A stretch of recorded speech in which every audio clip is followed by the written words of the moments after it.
Hi, this is Dr. Laurel Kay. And I'm Dr. Tara Slade. And I'm Dr. Rachel Gerard, and this is Not Your Doctor podcast.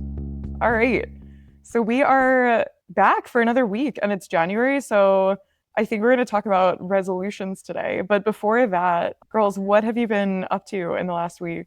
I had a very fun week. I just got back late last night from Puerto Rico. I did a nice little girls' trip for MLK Day, which was so fun.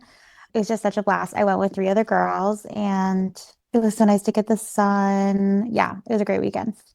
Oh my God, I didn't realize you did that. That's so much fun. I'm so jealous. I know. It was so fun. I'm on like a really chill rotation right now, which is our ultrasound rotation, where basically we're just here for our learning to practice ultrasound. And so we get MLK Day off, which Tara, I don't know if it's like a holiday in the US that a lot of people get off. What does it celebrate? It celebrates Martin Luther King Jr., who was like a big historical figure who did a lot for civil rights. Yes. No, I don't know. I just didn't know. It's like US versus UK. Like he's big in the US. No, it was the abbreviation that had me, but Yes. Yeah, no. He's not known by abbreviations yet here. We're not that tight, but yeah, I know Martin Luther King Jr. though. Because I feel like British figures we just don't learn, so that we forget that like US figures everyone else learns. 2 of my friends who were on this trip this weekend are British, and they were like telling me about all these like notorious like British serial killers, which is very different than MLK. And I like had never heard of them, and they're like, "How have you not heard of this man? He is like the most famous serial killer in Britain." And I was like, "I don't know, man. We didn't make it to the US, but Yeah, serial killers and various political figures. Probably not my hottest topic, but I'm more trying to cram renal impairment management and that kind of thing rather than the more pop culture. I need to work on that. Also, wait, audience, this is just gonna be an intrusive thought that I'm gonna have. I'm not comparing MLK to a serial killer. Very different, very pro MLK. Just letting you know. Okay. Rachel, we were never in any doubt. I just wanted to clarify. Oh my God, did I tell you guys that I got exposed to measles recently on a plane? And I got a call from the Department of Public Health because they had to call everyone to let them know. And then I had to send in to the Department of Public Health proof that I am vaccinated against measles. Otherwise, I'm required to quarantine. Oh my God. Isn't that wild? That's wild. I feel like that's increasing though in incidents these days, sadly, especially in the US. Unfortunately. Jeez. Wait, Tara, is that a thing that's happening in the UK too? Do you have measles cases that are starting to pop up again? There was an increase in measles. Yeah, I think because vaccine uptake wasn't as much over a certain period of years, but it's increasing again now that obviously you need a certain degree of herd immunity in order to keep the levels really low. So I think we're getting back on the case now, but measles is something that we're definitely having to look out for a lot more. Jeez. Wait, what else did you guys do this week? I had the opposite week from you, Rachel, in the sense that I've been in the PICU, which is what you were just in, and it has not been my favorite time. It's been like one of my least favorite times in residency, but do you want to talk about it? Do you want to like debrief a little bit?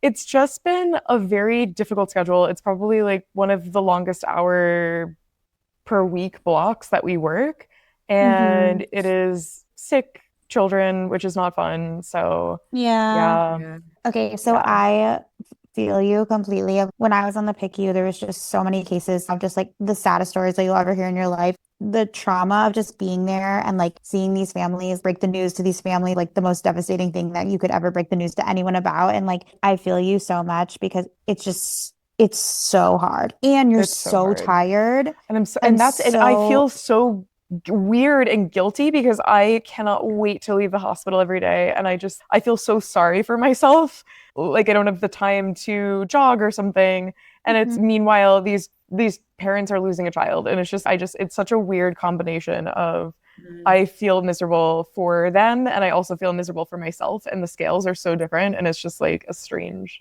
thing. No, I know exactly what you're talking about. And like after my month on the PICU, like I had a night where like I just broke down sobbing, and I didn't know. I am not a big crier. Like I cry sometimes, but it's not like a thing. And I just didn't know why I was breaking down crying. And I think it's just you just hold so much pain the whole month. It's so hard. I think there's something about not having the time as well, like with the 24-hour shifts, to be able to like emotionally regulate or like to be able to like process what you're seeing. Because if you're tired all the time and at work all the time, you don't even have time to like be like, oh wow, this was hard day. Yeah. Anyway, I was hoping that this would be a nice distraction. Do you have 24s in the UK? No, basically our working hours used to be horrendous, like more like you guys, about 20 years ago. They've changed everything. We have it really good actually. So we can't work more than 12 and a half hours in a row. Whoa! Yeah, Isn't that because amazing? yeah, That's crazy. once we're more senior, like registrar level, we can cover on call for a few days in a row. But then you essentially you're only being asked for advice. So you're not actually working at the bedside doing things for 24 hours a day. You're maybe in an office or overnight you can be in hospital accommodation or something, and then you'll get called if the juniors need help. But the juniors themselves, like me, the year above me, will all only be working maximum 12 and a half hours. And then after nights, you have to have a certain, I think it's like 30, maybe 36 hours off before you can work a day again. So it's like Oh my really, God. yeah, they're really vigorous about it. And then That is crazy. if you That's so have nice. if you get, for instance, migraines if you work nights or like health conditions, then they're really good about. I mean, it's different for different regions slightly, but from everything that I've heard, people are always really supportive and they can do things like reduce your patient load so that you're only looking after a certain number of patients, or you can go what we call less than full time, which a lot of UK doctors are doing now, Do where that. you basically work, whereas everyone else in the UK works, I think it's 40 hours a week. We work an average of 48 hours a week, which is some weeks it's 2 days and some weeks you're working like 6 days. But it's nothing like what you guys do in terms of hours. We don't have any of that kind of really. That's amazing. Wait, can I ask one other question? I actually don't even know what kind of doctor you are. What kind of doctor are you? It doesn't work like that in the UK.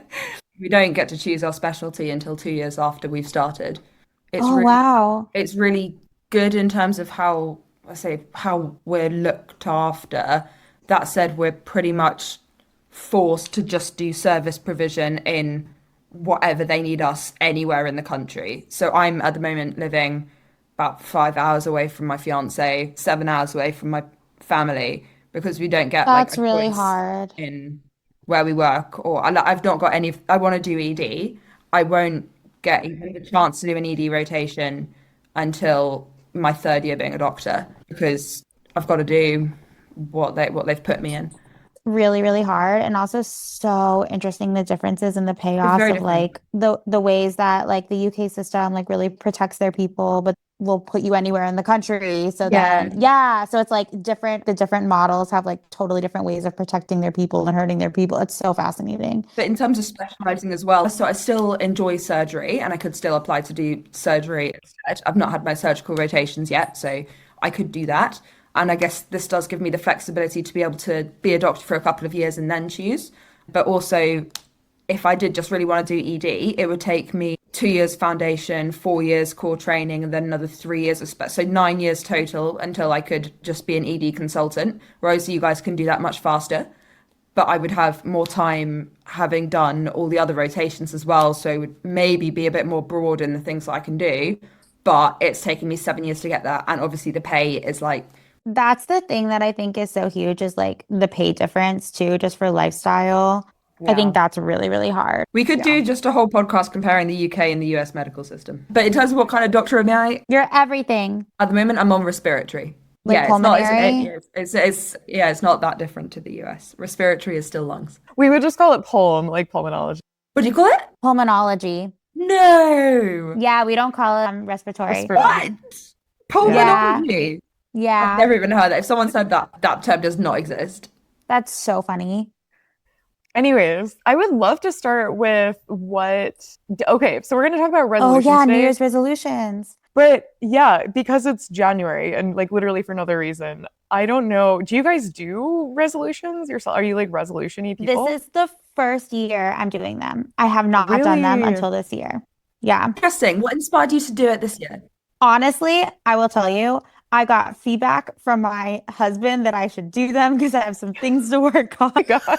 So I was like, well, it was more like he gave me feedback January 5th or whatever. And I was like, okay, like I'll just turn this into a New Year's resolution. This is great. But Do wait, you should I give go each other first? feedback Yeah. routinely, or does he No, just we give do you not. feedback? No.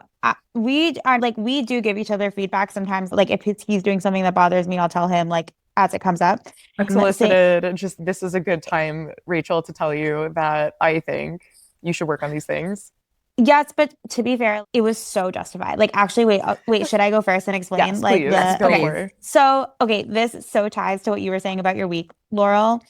So I was just on PICU for the last month, and then now I'm on a very chill rotation. And we finished this rotation, and then Spencer, my husband, was like, I like want to express it or whatever. I don't know how he said it, I forget, but he was like, I feel this past month has been really hard on me because I've taken up like the brunt of all the stuff at home and kind of a pain where like I literally come home from work. I this last month I would come home so dramatic where I would be like lying on the couch. I'd be like, I'm so tired. I'd be like, baby, will you get me water? Just very difficult. And he was like, it just has not felt great for him. He's kind of like neglected and unequal. So then I made a 13-point plan. I felt so bad when he told me this. He is the type of guy who like he's so sweet. And like if he says something, then like he rarely says something. And if he does, then you know that it like really, really bothers him. I just do want to cut in and validate though. You're not the kind of person that just collapses on a couch and like demands water. That is the pick you. I also am not the kind of person that just collapses on a couch at the end of the day on like a typical day, but it's not a typical time. That is very sweet and empathetic. And I do agree with this month was brutal and I was so tired. I agree. I'm not normally the type of person who collapses on the couch and gets water or whatever, but I am the kind of person who's like, baby, can you do this for me? Baby, can you? So I do feel like taking care of me in like certain small ways. It's a way that he shows love.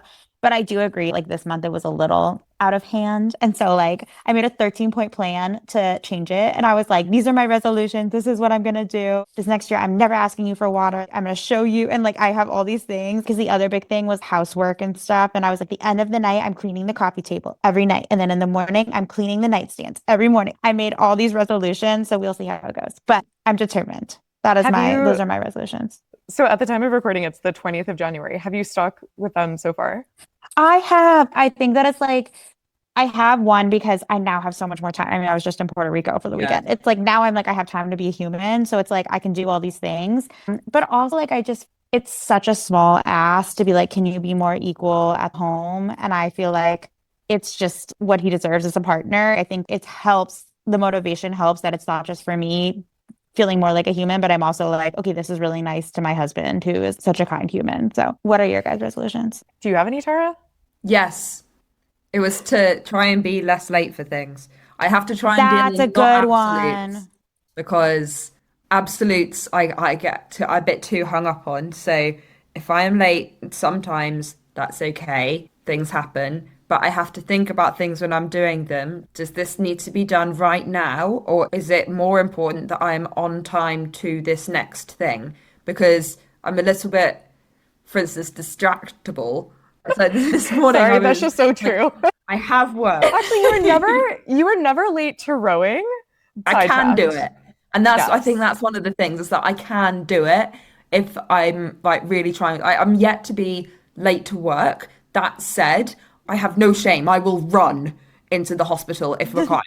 And I will be running into the hospital because I've done something like the recycling that did not need to be done then and there. It's just I saw it and then I started doing it and then I was like, oh, this is fine. I can do this now. And then I'll run it down to the absolute last minute and then have to absolutely book it to the next place. So if anything goes wrong, I'm in trouble. Wait, can I ask you a question about this? As you're taking out the recycling, are you thinking to myself, ooh, we're cutting it close? Or do you just like, is your mind entirely on the recycling and you totally forget the time? It's more like I'll look at the time and think, yeah, I've got time. And then Okay. the time just goes so much faster than I think it does. And then the amount of time that I've given myself to do the thing is not quite enough time.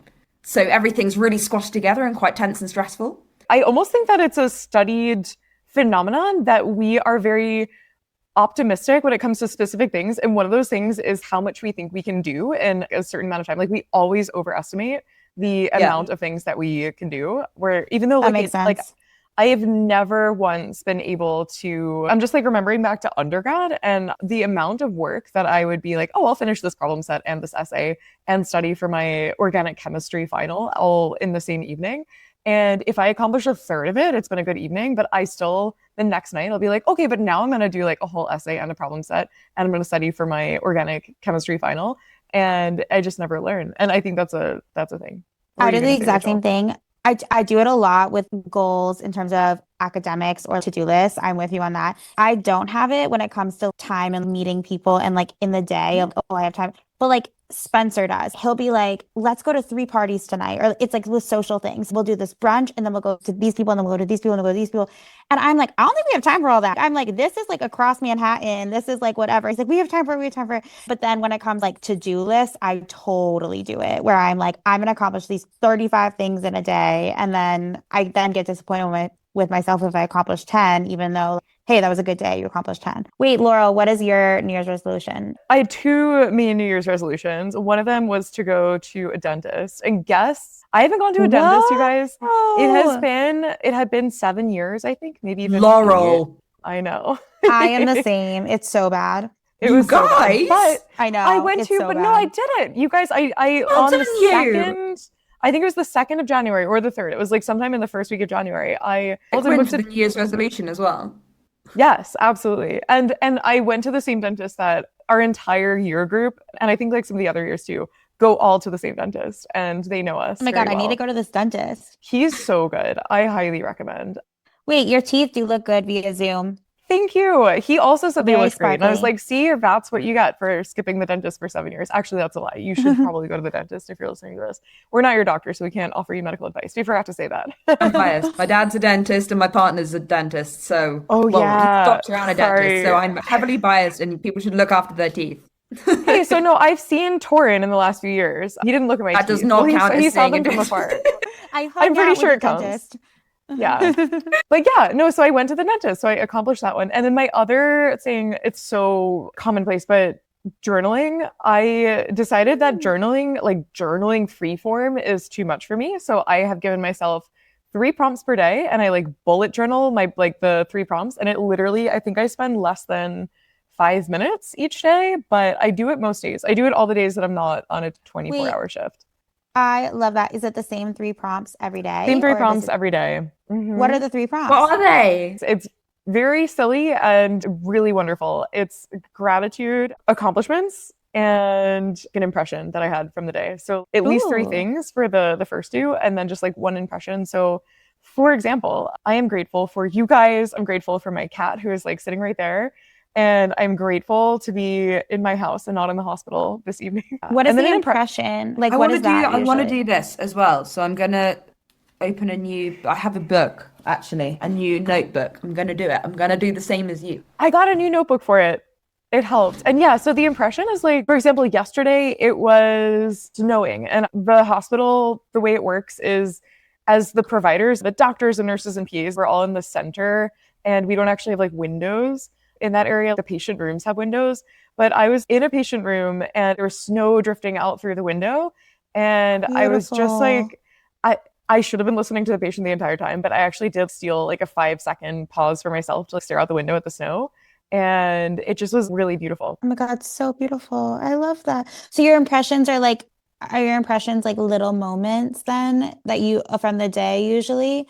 They're either moments of sensory or one overwhelming emotion, but I try and make them at least neutral, if not positive, even though that is sometimes more difficult to do on like bad days. But yeah, just some neutral to positive impression. Like I sometimes love that. it's walking home in the dark and just feeling the cold air or whatever. But yeah, that's it. And it takes Oh, less than 5 minutes. And because I think it's because it takes less than 5 minutes, I do it most days. All the days that I'm not on a 24. love it. So good luck to all of us in our own resolutions. But I think now we're going to answer some listener questions.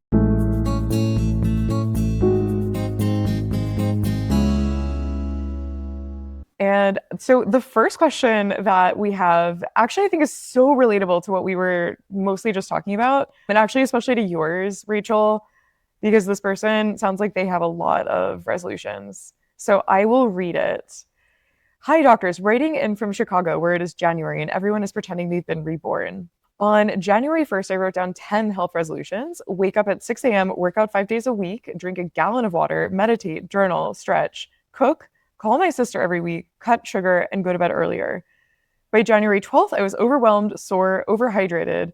I think I'm now peeing 12 times a day and as anxious as an Italian greyhound on her way to the vet. It has been 4 days since I've journaled, and I've already ordered takeout thrice. I know it's not that deep, but I can't shake the feeling that I failed. Is there such thing as too many resolutions? Why does failing at self-improvement feel so personal? And is it better to aim small, or is that just lowering the bar? Any thoughts? I guess that if there's little wins are easier to get, which is better for giving you that dopamine kick. So in that way, having lots of small goals is more fun and easier than having one big scary goal. Rachel, what do you think?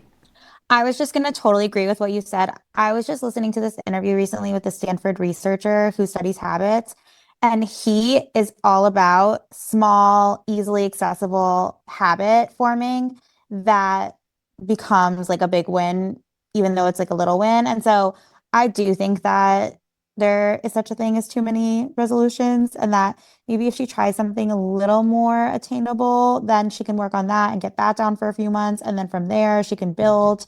But I would start small. I would start with Totally 3. I agree. think 3 is a good goal.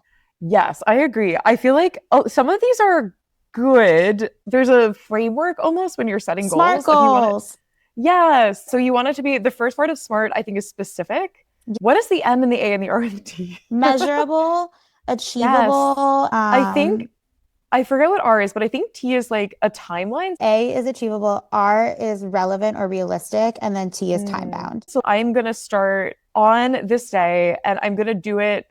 Let's start with stretching. I'm going to do these 3 stretches. I'm going to do like a downward facing dog, quad stretches, and back stretches. And I'm going to do it for set a timer for 3 minutes on Monday, Wednesday, Friday, or something like that. And you have to make it as specific as you can, measurable in the sense of maybe I'm checking it off. Another thing that I learned from this Stanford researcher, I forget his name. I'm sorry, sir, if you listen to this podcast ever. I tried to call you out, but he was talking about how it really helps to also add your goal to something that you already do. So it's if you're like, if your overarching goal is I want to become more fit, then make a smaller like SMART goal. He didn't use SMART goals as his, but I'm just saying SMART goals, and add it to something you're already doing. So like when you make the coffee in the morning, if you make coffee every morning, say, okay, now I'm going to do 5 push-ups while I make the coffee, like while I'm waiting for the coffee to brew. So it's like already part of your routine. And I think that is a great SMART goal because it's specific. 5 push-ups, measurable. If you did it, realistic, like we all have time for 5 push-ups, and then time bound. So I don't know how that's time bound, but I think another one that's not in those goals is telling people what you're going to do and doing them with other people. I think, Rachel, as you said, it's a great idea. doing things for your partner or with your partner gives you that accountability, and especially with small goals, if you have like a couple of goals or one goal with one person and one goal with another person, then you have that accountability to different people, and it actually keeps you connected with people and lifts everybody together. And you feel bad I love if you don't that. do it and your friend is doing it. I like You that a have little like guilt too. social accountability. I like that. Yeah. Yeah. So overall advice to this listener is maybe circle 3 of your list of 10 and then 3 maybe go through friends. this and then find 3 friends to do each one with. And I love it. maybe one of them could be your sister. You could keep that one. That's a nice one. That's something that I want to do more, is call my sister more often. Oh, I just had a 3-hour call with my sister yesterday. It was the longest call we've ever had. It made me so happy. Aww. Wait, also one more thing I want to add to this that the Stanford researcher said. I'll look up his name. We'll do a fact check at the end or something. We'll put it in. It'll be in the comments. But he also said that after you do your goal, you should give yourself a little like positive reinforcement that you did it, even if it's so small. Think to yourself like, oh wow, like I just achieved that. Look at me, I did my goal each day, so that you can associate it with a positive emotion. So I think that's another. So if we go back to this listener, let's see what her goals are. Okay, if her thing is stretch. So if like in the morning she's like stretching and she's tying it to some activity, and then she's doing it with her friends on Zoom or whatever, and then afterwards they can be like, oh, look at us, we stretched. I love that. Yeah, great. Perfect. Yay. Okay, I really think we helped this listener. So I think we solved all her problems, honestly. At least 3 of her problems. Yes. So on that note, I think we should move along to the next question.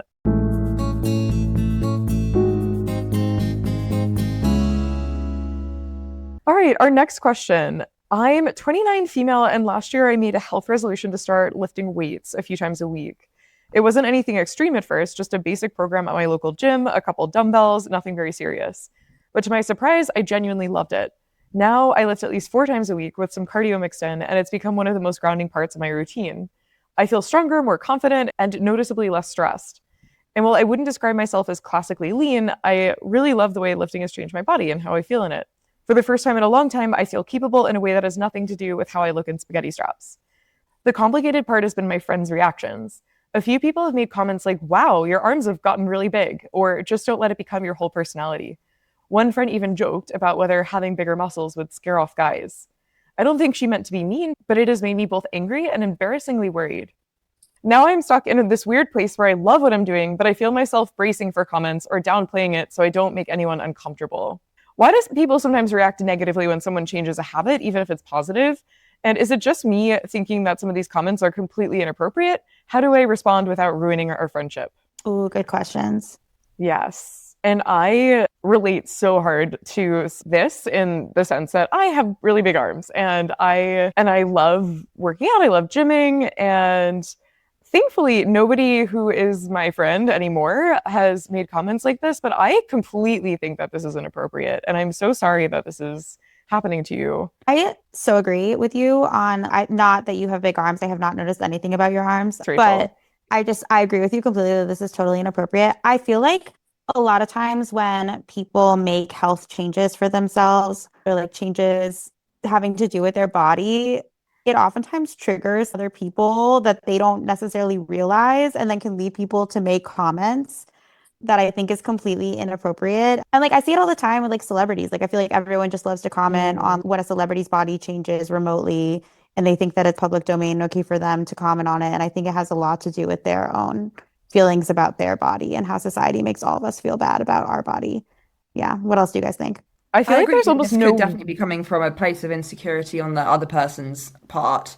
However, I think also it could be that they're trying to be complimentary. If they've noticed that you're going to the gym and lifting weights and they're not a person that does lift weights or really has that much experience with weightlifting, they might think that the point of you going to the gym is to make your arms bigger, in which case saying that would be not necessarily a bad thing from their perspective. It could be that reframing the reasons why you're going to the gym and what you are trying to achieve will help educate that person so that they don't make the same mistake with someone else.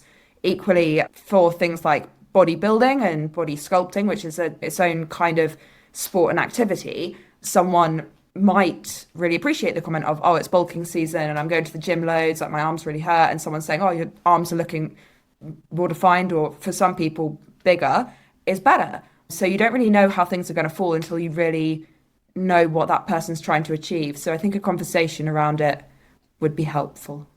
That's such a good point. I agree with that, but at the same time, I think that's being very generous to this. I feel like unless you know the person quite well that you're saying this to, and you know that they would enjoy receiving that compliment, like calling somebody's body anything, like drawing attention to a part of their body, unless it's like very obviously flattering in a way that that person will find it flattering. Yeah. I think it's just like a no. If I know that my friend really takes a good deal of care with her hair, and I know that she really takes pride in it, and it's something that she likes about herself, and complimenting her hair has gone well before, I would not hesitate to be like, wow, your hair looks awesome today, or it's like so shiny, or whatever. And I don't think that person would take offense. But especially the word big, when applied to most things, like even if it's something that you would find flattering on yourself, unless you know for a fact that like another, like that the person you're talking to would also appreciate that comment, I like to stay on the side of caution. But not everybody is like that. And I do think it's worth a conversation with your friends. No, I agree with you completely. I like am someone who just in general would never comment on someone else's body unprompted, positive or negative, because I think that bodies are just such sensitive topics that people feel all sorts of ways about their body, and society tells them all sorts of things that I feel like you can't win. You might be getting at a sore spot that you don't even realize you're getting at with a compliment. Yeah. But that being said, I think if someone is drawing attention to an aspect of their body that they love, I will totally jump on that train. For example, this weekend, on my girls trip, one of the girls was talking about how she recently got into Pilates and she was pointing out how her shoulder muscles were so big. And she was like, look at me. She was so proud of herself. And I was like, oh my God, you look amazing. You're so right. Your shoulder muscles look amazing. But that's only because she was pointing it out. And I knew that it was something that she was proud of. So I would never say that unprompted. I also wonder, and this is just putting it out there, not necessarily that I agree with it, but whether there's a gender divide at all in terms of using the phrase like, oh, for instance, your muscles, your legs, your arms are looking bigger. Because I spend time around both male and female athletes, and to be honest, I'm very cautious to say that girls would like one thing and boys would like another thing, because obviously everyone's very different in terms of how people like to talk, especially about their bodies. But for instance, my brother, when he was going to the gym, he would have been thrilled if someone had said, oh, your arms looking bigger, your legs are looking bigger. And I just think that, I just wanted to highlight that potential difference in how people might address that kind of thing, depending on people's gender expression. I think that's so true. I think that, and also culturally, depending on the person's in group, there's just so many variables of beauty standards and what beauty standards someone ascribes to. I think that's a really good point, that gender is definitely one of them. But in general, I would also, especially if it was a patient and as someone's doctor, I wouldn't be commenting on someone's appearance in a way that was, well, anything other than medically, this is the opinion, this is what the science shows, and this is, rather than giving anything kind of subjective or opinion related, doesn't 100%. Not my not favorite thing. Go for it. I was just going to say my favorite phrase that I learned in med school was everything looks healthy and normal. And that's like the only appropriate way to describe like any body part appearance. Like it looks healthy and well, obviously if it doesn't look healthy, then you would be like, oh wow, it looks like you have a giant rash, but we wouldn't say it in that way. But yeah. You look unhealthy and abnormal. Jeez. But if everything does look healthy and normal, like never say, oh, it looks beautiful or oh, it looks like, just use adjectives. 100%. The one thing I do compliment when I like in patients is, one, I will always compliment a child's anything that they like bring to show me. I'll be like, that is awesome and that is gorgeous. You are gorgeous. Or when patients have painted nails, I'm like, your nails look so cool when they do. Yep. I feel like that's not too dangerous of a territory. I totally agree, because I also think that's like an act of self-expression. Like yes, when you paint your nails, and it's also a changeable thing. It's not like a part of their body. Yeah.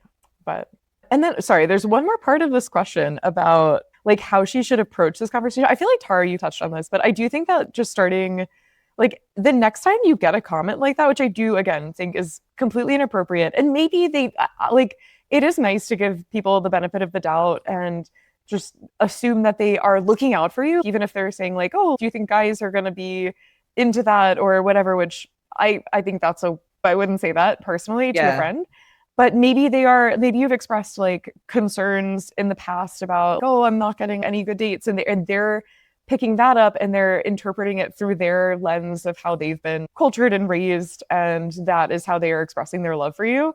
And I think you should have a conversation with that person and just be like, this makes me feel not great.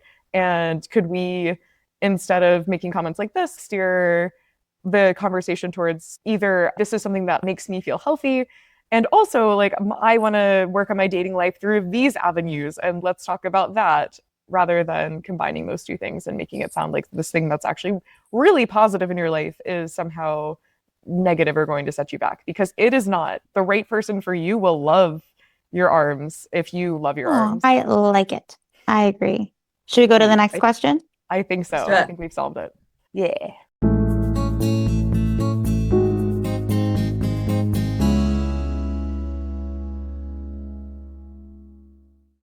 Okay, next question. Hi, doctors. 27-year-old listener here who resolved to eat clean this year. I didn't mean it in a dramatic way, just more vegetables, fewer random snacks, and meals that made me feel good. I bought glass meal prep containers, made a color-coded grocery list, and started blending at least 3 smoothies a day. Honestly, it worked. I had more energy, fewer afternoon crashes, and stopped feeling like my meals were a mystery. But somehow along the way, my brain turned the dial up. I started reading ingredient labels for fun, I Googled oils, I stood in the cereal aisle for a full 10 minutes debating whether something counted as processed. At a friend's birthday dinner, I found myself discreetly Googling the restaurant's menu to see if I could justify ordering the pasta, and then feeling pretty guilty when I did. The food was good, and I enjoyed it, and yet a part of me was mentally recalibrating the next day to make up for it. The confusing part is that I really do like a lot of what I've been doing. I enjoy cooking, I feel better physically, and I'm proud of the consistency I've built. But I also miss being spontaneous, grabbing a sandwich without analyzing it or eating bread without turning it into a moral event. My grocery bill has somehow doubled, and I'm not entirely sure when being mindful turned into being stressed. Now I'm stuck in this weird in-between place where stopping feels like failure, but continuing exactly like this doesn't feel great either. When does healthy eating turn into something unhealthy? And is it normal for food rules to get stricter over time? I have a couple thoughts on this. I think that this might be something that they would benefit from talking to a therapist about and seeing how much it actually is impeding in their everyday life. Because I think that if eating healthy is becoming something that's detracting from their enjoyment and everything else, and if it's becoming something that is taking up too much of their mental space, then maybe they do want to relax the rules a little bit and focus a little bit more on balance. I think it's a false mental framework or the false cognition to think that, okay, like it has to be all or nothing. I have to like eat perfectly clean all the time. I think she used the phrase of my meals are a mystery or whatever. I think that what she could do is maybe just try lessening some of her rules or try a few things of like, maybe if I go to restaurants with my friends, I don't look up the menu beforehand, or in the cereal aisle, I just pick what looks good to me and see how that feels if she's lessening up some of the rules. But I think that it might be a good idea for her to talk to a therapist or a professional about what the right balance is for her. What do you guys think? I was going to say, I had the same exact reaction where this to me it sounds less like healthy eating and more like it's becoming something in your brain that is not a healthy process of thought. And again, we're not your doctors. I would hate to give you a diagnosis over a podcast. I feel like this is a thought process that can swiftly become something that takes over your life in a way that is not healthy. And I think you're already starting to see that. And it doesn't become about eating. It almost becomes a little bit more about control. And that's something that, yeah, absolutely, like we're only going to be able to make small comments on, but I think that seeing a mental health professional is a great idea, especially if this is a pattern that you're seeing, not just in the domain of food, but across maybe multiple domains of your life or in just one domain like food. It's something that I was just about to say, I totally agree. And I also think like kudos to you for recognizing you're like, this doesn't feel right. Is this actually benefiting my life having these strict like rules or these following this resolution to such a T, because that's like hard to recognize. And I think that like you're seeing that this is actually making you more tense. And I agree with you, Laurel, like maybe this isn't anymore about just like the resolution of the food and it's actually becoming like a more problematic or maladaptive thought process. I'm coming at this from a tricky perspective. I can really relate to this person, and I agree with both of you that a medical or therapist opinion probably sooner rather than leaving it for too long would be a good move in this person's case. I can definitely relate to this idea of a lot of money being spent on foods that are supposedly healthier just in order to fit a certain bracket of what you may or may not have arbitrarily decided is okay. That can be really impactful as well, and people underestimate that. Same with buying cooking equipment and all things like that. So I would like people to consider to cook food for themselves rather than take more processed food. That generally is healthier. But if you do it from scratch rather than just buying, for instance, the most thing that says it's the most healthy on the packaging, then you can probably save money in that respect rather than spending more of it. Of course, then that's only one financial element of this. What you guys were saying around control and it taking up more space in your head than maybe it should be, and it no longer being about a New Year's resolution or just about being more clean, but actually being an all or nothing, pass fail type of achievement that you've locked yourself into. Yeah, could be a more problematic train track to be looking down. So I personally find it really helpful to try not to think of things as black and white, pass fail. I said at the beginning of the podcast, I'm going to try and not be late. If I am late a couple of times, that is okay, because ultimately life is not black and white. Things are grey, and it's okay to have foods that are healthy sometimes. It's okay to have foods that are unhealthy sometimes. All of it's okay as long as you're healthy and happy. So that needs to be the priority. I love what you just said. I think I totally agree about the black or white. I also just have the utmost, like, I also can relate to this. I think a lot of women can, and I've had like similar experiences with this. And I just have the utmost empathy for her. I think that in society, we're often told, don't eat processed foods and you should eat like whole grains and this is what you should be eating. And then the food offerings to us are not that most of the time. And I think it could be really hard to balance. Well, I'm being told one thing by like doctors and medical professionals of I should eat this certain way. But then I'm like at a birthday party and there's like cake and there's all these things that like taste really good. And like you want to enjoy those things as well. And I think that it's like oftentimes just about finding the moderation and the balance of, okay, but there's many different purposes to food. Like food can also be like about enjoyment and taste and like social interaction with everyone and everyone's enjoying this meal together. And it's okay if you have many different competing priorities and health isn't the one that always takes the precedent. Because I think sometimes it's about holistic health and that includes happiness, well-being, mental space, all the other things. 100%. Yeah. Yay. Okay. Should we go on to our next question? Love it.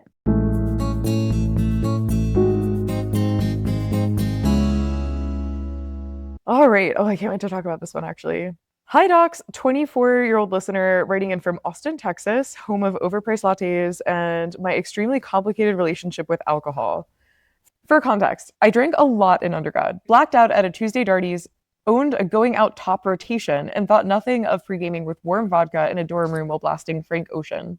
Post-college, I wouldn't say I drink that much anymore, but it's definitely been my default for socializing, decompressing, and celebrating literally anything.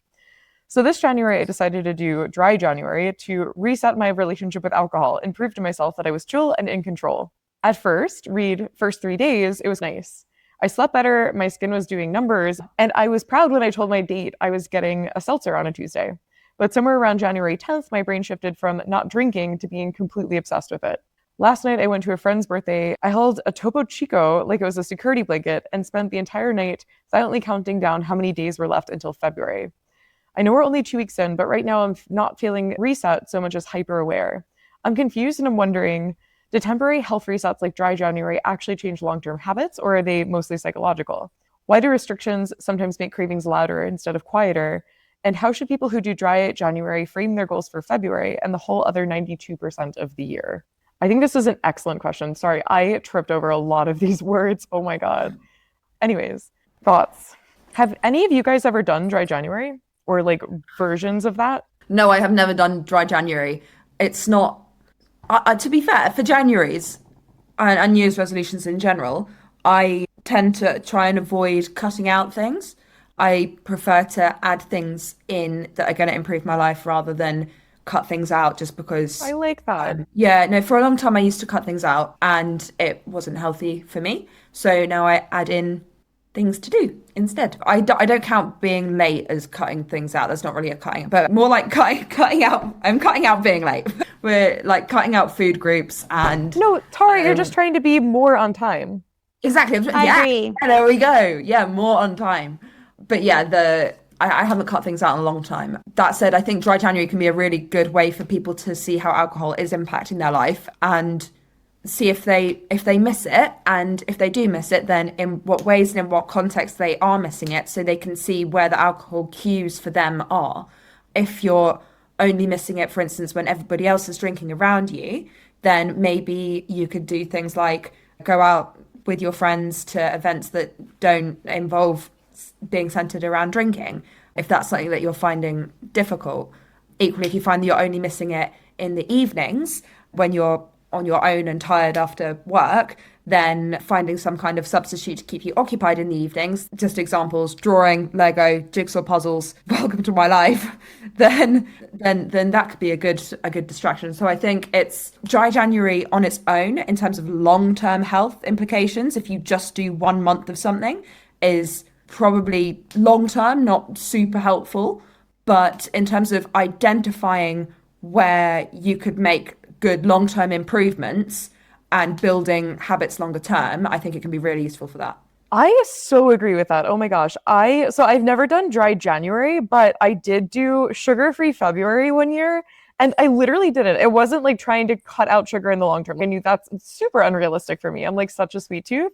And I didn't even care about my long-term sugar consumption. I mean, maybe a little bit. I was like, maybe this will help to reduce.